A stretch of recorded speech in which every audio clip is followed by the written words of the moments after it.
My name's Owen, and I'm 39. I've never been one for drama, never needed to be the center of attention. I'm more of a fix-it-with-my-hands kind of guy. Grew up with 3 brothers, a quiet mom, and a father who said little but meant every word. You could say I was raised to value peace over conflict, patience over pride. So when I met Angela, it wasn't some grand romantic whirlwind. It was a steady, slow burn. She was kind, warm, grounded. A single mom with a daughter already in high school, and still carrying the weight of a messy divorce that had left some cracks in her family. But we clicked. Not just sparks and butterflies, but something solid, real. I didn't come into Angela's life trying to replace anyone, least of all her daughter's father. I knew better than that. Her daughter, Lacey, was 16 when I met her. She had her mom's green eyes, but that was about where the similarities ended. Where Angela was calm and thoughtful, Lacey was fire and fury, all sharp edges and standoffish glares. I told myself it made sense. Teenagers are rough. A new guy in the house. Of course she'd be suspicious. Her parents had divorced just a year prior. I knew I had to earn her trust. So I did what I always do. I tried. Quietly. Consistently. I offered rides when Angela had late shifts. I remembered her favorite ice cream. I fixed the lock on her bedroom door without being asked. Nothing grand. Just steady. But with Lacey, nothing I did ever landed quite right. There was always this layer of coldness. Like every time I entered a room, I was stepping into a silent standoff. I didn't push it. I figured time would soften things. People grow up. Wounds heal. That's what I kept telling myself. Angela noticed the tension, of course. She'd talk to Lacey behind closed doors, come out with this worried look on her face, then brush it off with a soft smile. She just needs time, she'd say. It's not you, Owen. She's still holding on to a lot of anger from the divorce. And I believed her. I wanted to. So I stayed patient. For months. Even when Lacey would make little jabs at dinner, muttering, "Must be nice to play house with someone else's family." Even when she refused to sit in the car if I was driving. Even when she accidentally let our dog out the side gate after I spent hours putting in a new latch. I chalked it all up to grief, anger, youth. I didn't want to be the reason Angela had more stress. But things shifted after I moved in. Angela and I had been dating for nearly 2 years by then, and we decided it was time. The lease on my apartment was up, and the idea of building something real, something shared, felt right. Angela seemed happy. She painted the guest room together with me. We even talked about maybe getting a place of our own in a couple of years when Lacey went off to college. Lacey, on the other hand, acted like I'd personally declared war on her life. The day I moved in, she didn't say a single word. Just watched me from the top of the stairs like I was hauling in boxes full of poison. I tried to joke. Offered to let her have first dibs on the leftovers in the fridge. She didn't even smirk. Just turned and walked off like I wasn't there. I should have taken that moment more seriously. The first real blow-up happened 2 weeks later. It was over something stupid. Leftover Chinese food. I'd written my name on a container of sesame chicken, not because I was being petty, but because I was planning to bring it for lunch the next day. But it was gone by morning. When I asked Angela, she said she hadn't touched it. Lacey, standing a few feet away scrolling on her phone, just smirked and said, "Oops. Must have been the Homewrecker ghost." Angela's head snapped around. Lacey. But Lacey just rolled her eyes and walked off. I stood there holding an empty takeout container, more stunned than anything. It wasn't the food. It wasn't even the insult. It was the way she said it, like she'd been waiting to say it. Like it was something she'd been chewing on for months, and now she finally felt bold enough to spit it out. Angela apologized, said she'd talk to her, and maybe she did, but things only got colder from there. It wasn't just the name calling, though that certainly escalated. It was the quiet war, doors slamming just a little too hard when I was on a call. My tools accidentally knocked off the shelf in the garage. Her blasting music when Angela and I tried to have a quiet night in. One night, she unplugged the Wi-Fi in the middle of a movie we were watching, then claimed she was trying to vacuum. The plug was 3 rooms away from any carpet. Every time I brought it up, Angela looked more and more tired. "She's a teenager," she'd say. "She's acting out. I'm doing my best, Owen." And I knew she was. She was stuck between the man she loved and the daughter she was trying not to lose. I never wanted to put her in that position, so I kept swallowing it, telling myself I was the adult here. I could take it. But what I didn't realize is that when someone keeps stomping on your patience, it stops looking like grace. It starts looking like weakness. The tipping point came on a Sunday afternoon. I was out back replacing a broken fence panel. Angela had run to the store. Lacey came outside, holding her phone in one hand and a half-empty iced coffee in the other. She watched me work for a minute, then said, "You know she was happier before you showed up." I didn't respond. I just kept drilling. But my heart skipped. It wasn't the first time she'd thrown something like that at me. But this time, she wasn't snarking. She was serious. Her voice had weight. "She and my dad weren't perfect," she continued, stepping onto the grass. "But they were our family. And then you came in, smiling, fixing stuff, playing pretend, acting like you belong." I set the drill down and turned to her. Calmly, "I've never tried to replace anyone, Lacey." She scoffed. "No, you just slid in like a parasite. Quiet, harmless, sucking everything out of what we had. That one hit different." "You're calling me a homewrecker?" I asked.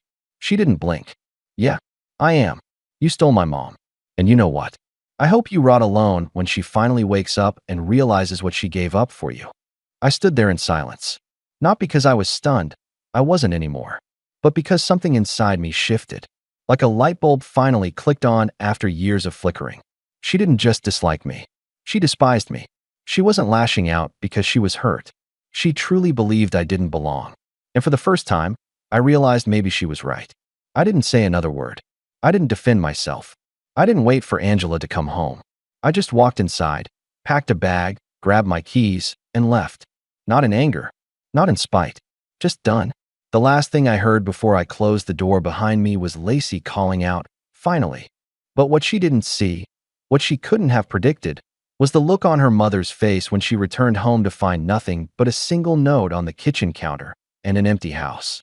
That was just the beginning. Angela called me 17 times that night. I let every call go to voicemail. I wasn't doing it to punish her. I wasn't trying to make a statement. I just couldn't. I was sitting in my old truck in a grocery store parking lot, trying to make sense of everything. I'd driven without thinking, past the city limits, past anything familiar, until the sun dipped low and the ache in my chest grew louder than the hum of the engine. I didn't cry. I'm not really a crying kind of guy, but I stared at my hands gripping the wheel and felt more hollow than I ever had in my life. Her first message was panicked. "Owen, where are you? Are you okay? Please call me." The second was confused. "Did something happen? You didn't say anything. You just left." Then the third, quieter. "Lacey said something, didn't she? I'll talk to her. Please come home. We can fix this." Home. The word felt wrong now. Crooked, like a door hanging off one hinge. I checked into a cheap motel off the highway. Ate a vending machine granola bar for dinner. Tried to sleep. Couldn't. Every time I closed my eyes, I saw Lacey's face. Not angry, victorious. Angela showed up at my work the next morning. I wasn't surprised. She knew my schedule better than anyone. She waited in the parking lot, arms crossed, eyes red. I almost turned back around, but something in me said I owed her a conversation. At least one. She walked up slowly, like I was some wild animal she was afraid of scaring off. "Can we talk?" I nodded and followed her to her car. She sat behind the wheel for a full minute before speaking. She told me what she said. All of it. I didn't respond. "I'm not going to defend her," she said softly. "I can't." What she said was cruel. Another pause. "But she's my daughter." I finally looked at her. "I never asked you to choose." She turned to me, voice breaking. "But you did.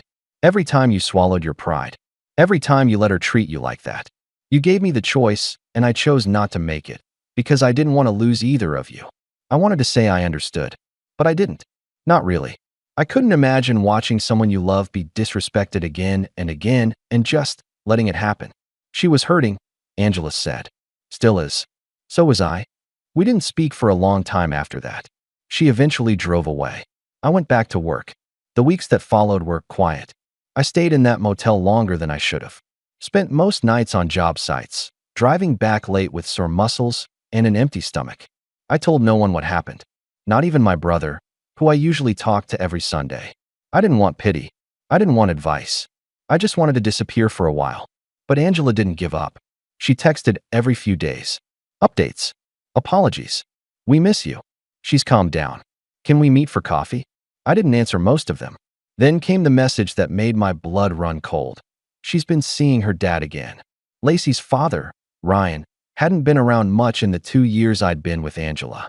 From what I knew, he was the charming kind of irresponsible, the type who made big promises, then vanished when real life got hard. But Lacey adored him. Even when he bailed on her birthday, even when he forgot to pick her up from the airport that one time, she still lit up whenever he resurfaced. Apparently, he'd resurfaced.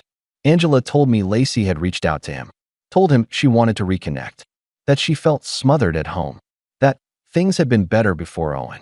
I wasn't surprised, but I was disappointed, not just in her, in Angela, because instead of setting boundaries, instead of reminding her daughter what disrespect looked like, she let him back in. She wants to spend the weekend at his place, Angela said over the phone. I'm not thrilled about it, but I can't say no. Not now. I stayed silent. She's blaming me too now, she added. She thinks I let you leave because I chose you over her. I didn't. I didn't know how to fix it. And there it was. The thing I'd felt but never quite had the words for. Angela didn't choose anyone. She just stood still while everything fell apart around her. A week later, I got an email. It was from Lacey. It said, "You're not the victim here. You knew what you were doing the whole time. You came into our lives and acted like you were doing us a favor. But all you did was tear things apart. You're pathetic." No greeting. No signature. Just those 3 sentences. I sat with that message open for 10 full minutes, reading it over and over, trying to decide if it was bait, or a cry for help, or just truth. In the end, I didn't reply. I didn't even delete it. But I saved it, because something inside me had started to shift. The anger that had been buried beneath all that patience, it was starting to grow teeth. And I wasn't planning on biting back yet. Not yet. But I was done playing the ghost. It was the end of September when everything changed. I'd been gone just over 6 weeks, living out of that motel, and slowly starting to put the pieces of my life back together. I found a small rental on the edge of town, a fixer-upper, the kind of place I could lose myself in with a hammer and paintbrush. It wasn't much, but it was mine. Quiet. Undisturbed. Safe. Angela hadn't reached out in a while. Her texts had gone from frequent to polite, then faded into silence. I figured it was for the best. Maybe she was letting go. Maybe Lacey had finally gotten what she wanted, a clean break. But then came the voicemail. Not from Angela. From my bank. "Hi, Mr. McAllister. This is Dan from First River. Just calling to confirm a transfer that was initiated this morning. It's a bit unusual, flagged for review due to the amount and the linked external account. Wanted to make sure you authorized it. Give us a call back when you can." I frowned. I hadn't touched that account in weeks. It was the shared fund Angela and I had opened back when we were planning on buying a house together. Just a savings buffer, something we both contributed to monthly. We'd used it for the fence, some appliance repairs, and groceries now and then. There was a little over $14,000 in it when I last checked. I called the bank. The transfer was for $10,000 to an account under Ryan Hayes. Ryan, Lacey's dad. I felt my chest tighten. I didn't authorize that. Dan cleared his throat awkwardly. "Well, sir, it was initiated using your credentials. Your name. From a recognized device. Unless we can prove fraud, it may be difficult to reverse." I couldn't breathe. I thanked him and hung up. My hands were shaking. I drove straight to Angela's. I hadn't been back to that house since the night I left. It felt surreal pulling into the driveway, my spot in front of the garage now taken by a rusted-out pickup I didn't recognize. I knocked, firm and fast. Angela opened the door, looking startled. She was wearing old sweatpants, her hair pulled back, eyes puffy like she'd just woken from a nap. But the second she saw me, her expression shifted. "Owen," she breathed. "You're here. Where's Ryan?" That stunned her. She blinked. "What?" "I know about the transfer," I said. $10,000. From our joint account. To him. Her face went pale. "I didn't approve that," I continued. "But it was sent using my information. So either you gave it to him, or someone else did." Angela stepped back, biting her lip. "I was going to tell you." "Then say it now." She looked down at the floor. Lacey needed help. I blinked. "What?" "She wanted to go live with Ryan full-time. She said she couldn't be in this house anymore, that it was too painful with you gone. And Ryan. He said he couldn't take her unless he had money for a better place, a car that could make the school runs. He said he'd only do it if we could help. My voice cracked. "Angela, that was our house fund. Our future. You let him take 10 grand to play dad for a weekend.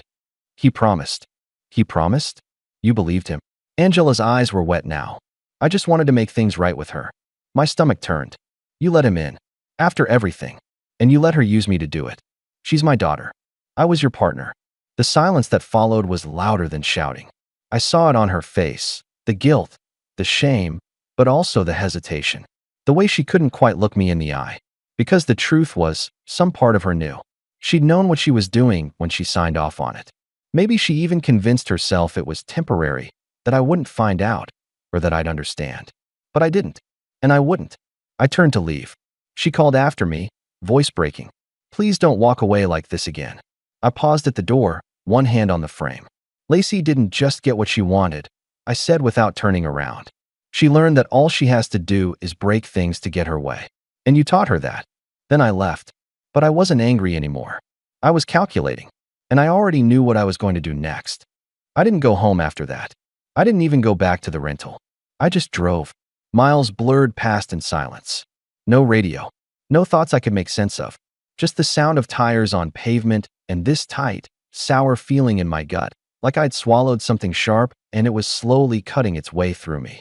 I pulled off at some empty rest stop outside of town and parked beneath a flickering streetlight.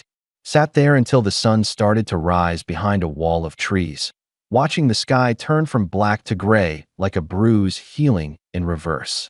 That morning I called out of work for the first time in 2 years. Told my boss I was sick, which was true, in a way.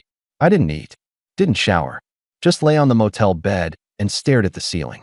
The kind of silence that doesn't soothe you, the kind that presses down on your chest and makes you feel like you're slowly disappearing. I couldn't even cry. I wasn't angry anymore. I wasn't heartbroken. I was numb. Angela and I weren't married. There was no legal bond to sever.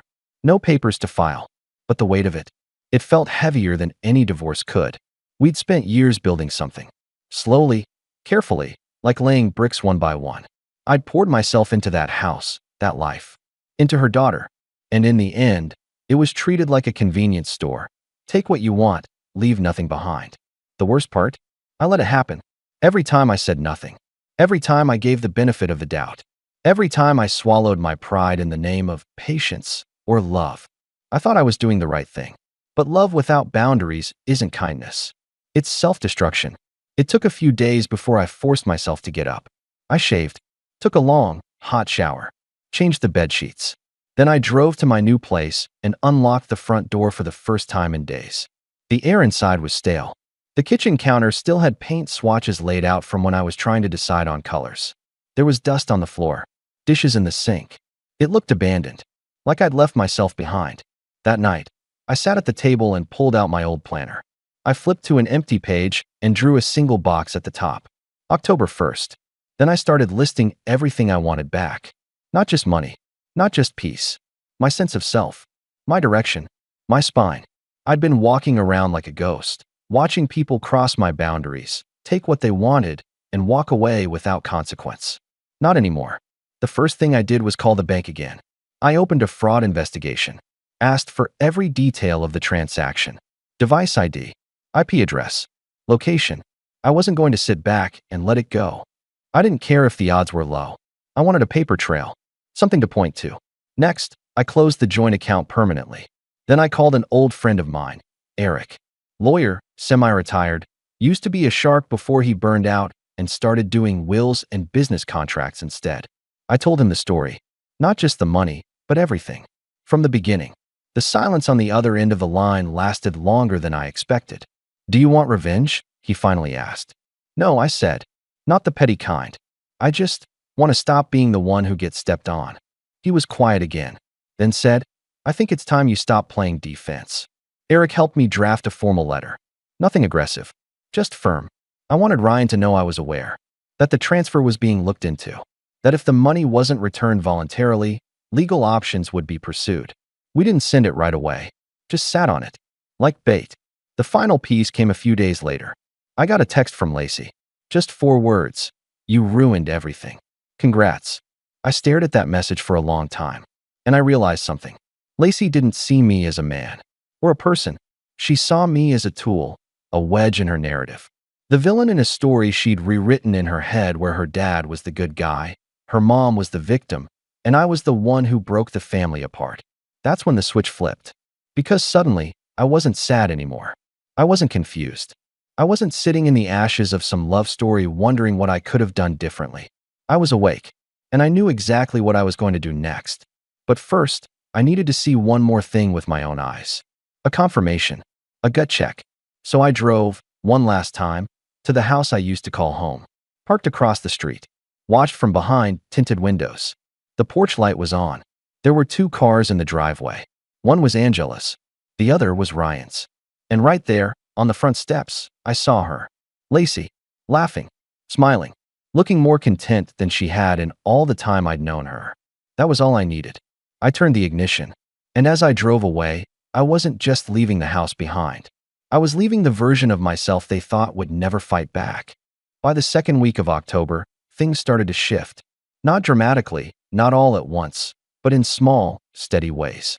The same way rain softens the ground before anything new can grow. I spent less time lying in bed staring at the ceiling and more time on my feet. I took on more jobs, long ones, satisfying ones. I started getting calls from clients I hadn't heard from in months. Word had spread that I was working again, and apparently absence really does make the heart grow fonder, or at least it makes people miss a reliable contractor. There was something therapeutic about demolition, breaking down old walls, tearing up cracked tiles, pulling out cabinets that had overstayed their welcome. I didn't say it out loud, but every swing of my sledgehammer felt like another thread snapping free from my past. One day, I completely gutted a kitchen while listening to a podcast about stoicism, and by the end of the job, I felt more whole than I had in years. And then, something unexpected happened. Eric called me. I sent the letter, he said without preamble. Certified mail. Tracked. Delivered yesterday morning. I didn't even have to ask who he meant. Ryan. And got a response. Eric said, a hint of amusement in his voice. A voicemail. From a very nervous man who claims this was all a misunderstanding. I couldn't help but smile. He offered to pay back the full amount. In installments, Eric continued. Says he never intended to cause any issues, and that he was told Owen was on board with everything. I scoffed. Told by who? There was a pause. You know who. Of course I did. I told Eric to move forward. If Ryan wanted to play nice, let him. I didn't need to drag things into court. I just wanted proof. Proof that I wasn't crazy. That what happened was real. And that I wasn't going to roll over this time. Meanwhile, I kept building. Not just homes, myself. I took that dusty rental of mine and started turning it into something worth keeping. New floors. New shelves. Repainted every room. I didn't go flashy. Didn't try to make it look like the life I'd had before. This wasn't about rebuilding what was lost.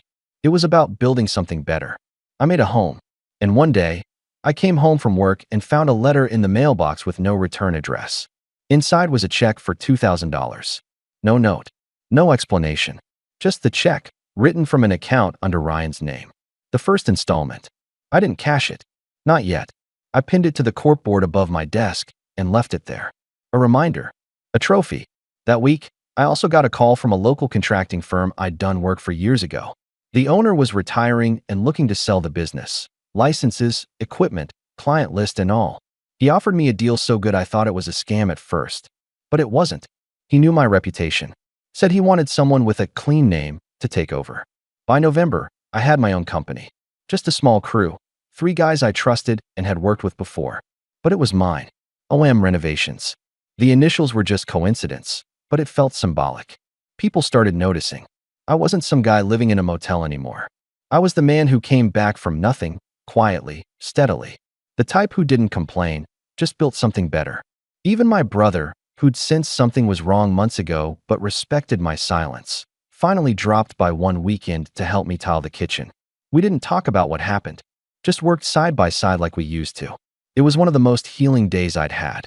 That night, over burgers and beers, he said, I don't know what they took from you, but they clearly didn't take enough to stop you. I didn't reply, just raised my bottle. Because he was right. Angela texted again. Twice. The first message was simple. I heard about your company. Congratulations. You deserve it. I didn't reply. The second came a few days later. Lacey's been asking about you. She says she didn't mean everything she said. That she misses the calm you brought to the house. That one stayed unread. Because I'd learned something in the months since I left that house. You can miss someone and still know they're not good for you. And just because someone realizes what they lost doesn't mean they're entitled to get it back. I wasn't angry anymore. I wasn't bitter. I was free. But the final piece, the closure I didn't even know I wanted, was still coming. And when it arrived, it didn't knock. It screamed. It started with a whisper. A friend of mine, Marcus, a no-nonsense guy I'd worked alongside for years, came by my office one afternoon with a funny look on his face.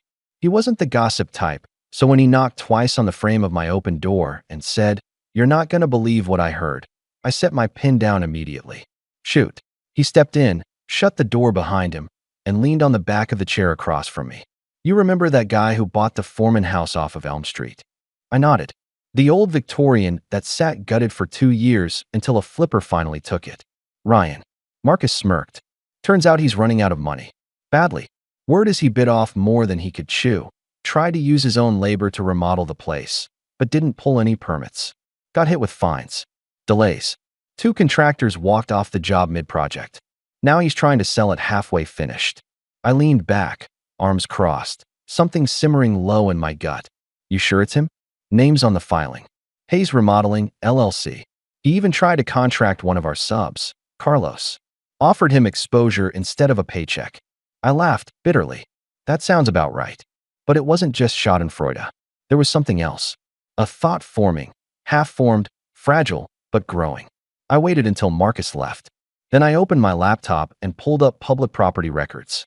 There it was, the address, the permit history, the contractor's name.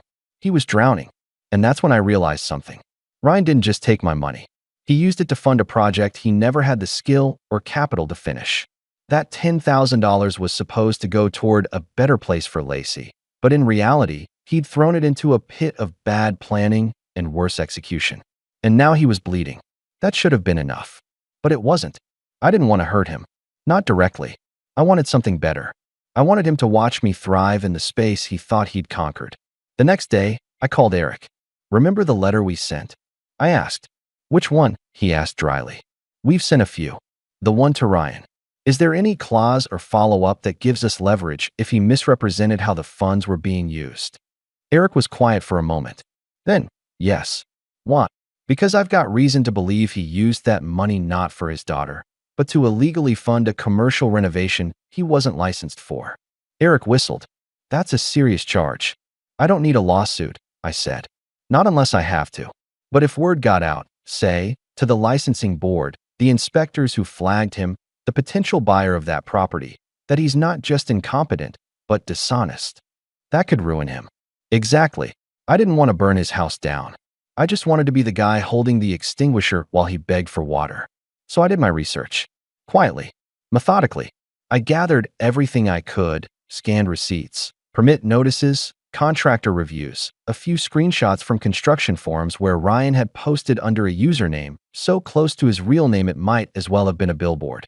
He bragged about finessing the system, joked about letting inspectors walk into a wall and figure it out later. I packaged it all, tied it with a bow. Then came the opportunity one didn't expect. I was visiting a hardware supplier on the other side of town when I bumped into a realtor I vaguely knew from years ago, Jenna. We chatted for a bit, and she mentioned how the Foreman place was back on the market. "Off-market listing," she said. "Owner's desperate. Needs someone to take it off his hands." I smiled. "You don't say." 2 days later, I toured it. Just me and Jenna. The place was worse than I expected. Mold in the basement. Unfinished electrical work. Flooring stacked in piles, never installed. And the attic. Oh man, the attic was a code violation waiting to happen. I kept my mouth shut, walking room to room like I was impressed. Then Jenna said something that made me pause. "Seller's claiming he had a silent partner," she said. "Some guy who backed out after they started, left him in the lurch. I guess he was using the money to prep for his daughter moving in. Then the partner pulled the rug out from under him." I blinked. "A partner?" She shrugged. "That's what he told me. He was rewriting the story. Again, painting himself as the victim." That's when I knew. This wasn't just some greedy, washed-up dad trying to flip a house. This was personal. He was still using me, still framing me in his version of events. And now I had a chance to flip the script. I walked back to my truck, pulled out my phone, and texted Eric just 2 words. "Time's up." But first, I had one more visit to make. Someone I hadn't spoken to in months. Angela. Because what I was planning next. She needed to hear it from me before the whole truth finally came crashing down around them. Angela opened the door slower than I'd ever seen her move. Her eyes were tired. Not the kind of tired from lack of sleep, the kind you carry when you're pretending everything's fine for too long. The porch behind her looked weathered, like no one had bothered to sweep it in weeks. Dead leaves clung to the corners. A small crack had formed in the banister I'd repaired myself 2 years ago. "Owen," she said, her voice unsure, almost wary. "This is unexpected." "I know," I said calmly. "I won't stay long." She hesitated, then stepped aside. "You want to come in?" I shook my head. "I just want to tell you something. Then I'll be gone." She pulled her cardigan tighter, crossing her arms. "Okay." I met her eyes. "You told me once you didn't want to lose either of us. That you were just trying to keep things from falling apart." Her gaze dropped. "I remember." "Well, they did," I said. "And now that the dust has settled, I want you to know something important. I don't hate you, Angela. I never did." She looked up again. I could see the storm behind her eyes. "But I'm done being quiet," I continued. "Your ex took money from me under false pretenses. And now, he's drowning in a house project he never had the skill or resources to finish. You probably knew that." Angela didn't answer, but she didn't deny it either. "I gave him the chance to pay me back, quietly. He's been sending payments, small ones, pretending like that makes it right. But it's not about the money anymore. It's about the lies, the manipulation, and the fact that he used you and your daughter to do it." I pulled a small envelope from my coat pocket. Inside was a printed list of the public code violations and unpaid fines attached to Ryan's project. I handed it to her. "I'm reporting all of it. To the local licensing board. To the code enforcement office. And I'm also giving a full anonymous report to the buyer's agent Jenna introduced me to.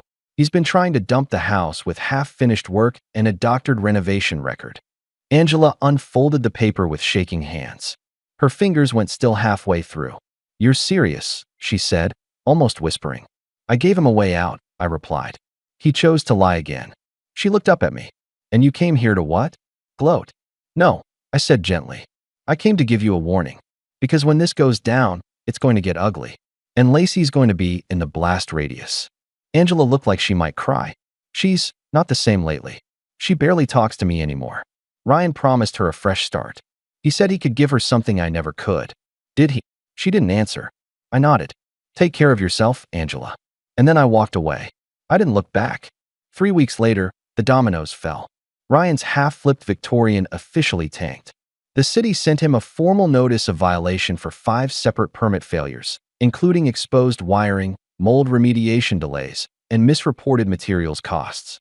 The licensing board opened an investigation into misappropriation of funds after receiving multiple anonymous tips, including notarized documentation of the original money transfer, all tied back to Ryan's personal statements about using it for family housing. Turns out the phrase, "I just needed it to finish a project," doesn't go over well when it's tied to a fraudulent business claim. Then came the bombshell. The potential buyer for the Foreman house, a high-profile real estate investor, pulled out of the deal the morning of the closing inspection. Why? Because an envelope full of documents had been left in their lawyer's inbox, detailing every corner Ryan had cut, every permit missed, every laborer unpaid, every silent partner lie.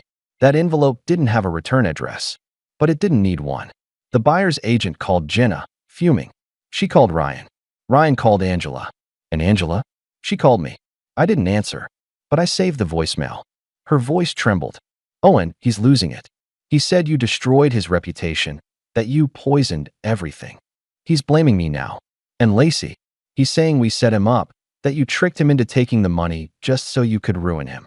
He's unraveling, and I don't know what to do anymore." The house sat on the market for 6 more weeks. Price slashed again and again. The fines stacked up. Contractors who'd walked off the job came forward with invoices and grievances. The city red-tagged the entire structure. Eventually, the house was seized by the bank. Ryan disappeared. Rumor was, he packed up and left the state. As for me, business boomed. People love a comeback story. Word spread fast about the man who was taken advantage of, but rose up and started his own company. The contractor who did clean work, who didn't cut corners, who didn't hide behind charm or excuses. I started hiring more crew. Picked up bigger contracts. Even got a feature in a local magazine about small business success. And one crisp December morning, I found an envelope on my porch. No stamp, just my name on the front in familiar, slightly messy handwriting. Inside was a note. I didn't know how far it would go. I didn't know he was using you. I thought I was defending my family. I'm sorry. Underneath it was the original check. The one Ryan sent me, still uncashed. And scrawled in the corner in blue ink were 2 words. Keep it. It wasn't signed, but I knew who it was from. And for the first time in months, I smiled. Not out of victory, not out of spite, but because the silence, finally, was mine. The fallout came fast, like a storm nobody saw until the sky cracked open. After the house was foreclosed, Ryan tried to file for bankruptcy, but the paperwork stalled when the licensing board issued a formal inquiry into his remodeling business. Turns out he never should have been operating under that LLC to begin with. It was expired, unrenewed, and never insured. That opened the door for an avalanche of legal consequences. 3 unpaid contractors banded together to file a civil claim. One of them had injuries from a fall due to an unfinished stair install Ryan never reported. The court ordered a lien against anything Ryan still owned, which wasn't much. His truck was repossessed, his tools auctioned off, his name blacklisted from almost every reputable real estate and construction group in the county. Last I heard, he was living out of a rented basement suite 2 states away, doing odd jobs for cash. Still blaming everyone but himself. Angela stayed quiet through it all. After that last voicemail, she never reached out again. I suspect she knew that any apology now would be too little, too late. That letting it all happen, the lies, the manipulation, the transfer, had cost her more than just a relationship. It had cost her my respect. But it was Lacey who surprised me. Mid-January, I was cleaning up my job site when a small envelope arrived at the office. Inside was a photo, an old one I'd completely forgotten about. It was taken during a camping trip we'd done the first summer I lived with them. Just the 3 of us by the lake. I had my arm around Angela, and Lacey, begrudging but smiling, was holding up a marshmallow on a stick. On the back of the photo, in small, neat handwriting, were 5 words. I didn't know. I'm sorry. That was it. No name. No request to talk. Just a memory and the weight of realization behind it. I didn't write back. I didn't need to. Because this wasn't about reopening old doors. It was about closing them with grace. That spring, I bought my first investment property, a modest 2-bedroom fixer in a quiet neighborhood, not far from where it all began. I renovated it with my crew, took my time, gave it everything I'd learned about foundations, about boundaries, about how much you can carry before you finally say enough. I flipped the house 3 months later. The profit? Exactly $10,000. The same amount they took from me. But this time, it didn't feel like a recovery. It felt like a clean slate. A second life, earned the hard way. And as I stood on the porch of that freshly painted house, the sold sign swinging gently in the breeze, I let the weight of the last year fall from my shoulders and said goodbye to the ghosts still haunting the house I never should have called home. Because in the end, they didn't ruin me. They revealed me. And I'll never be quiet again.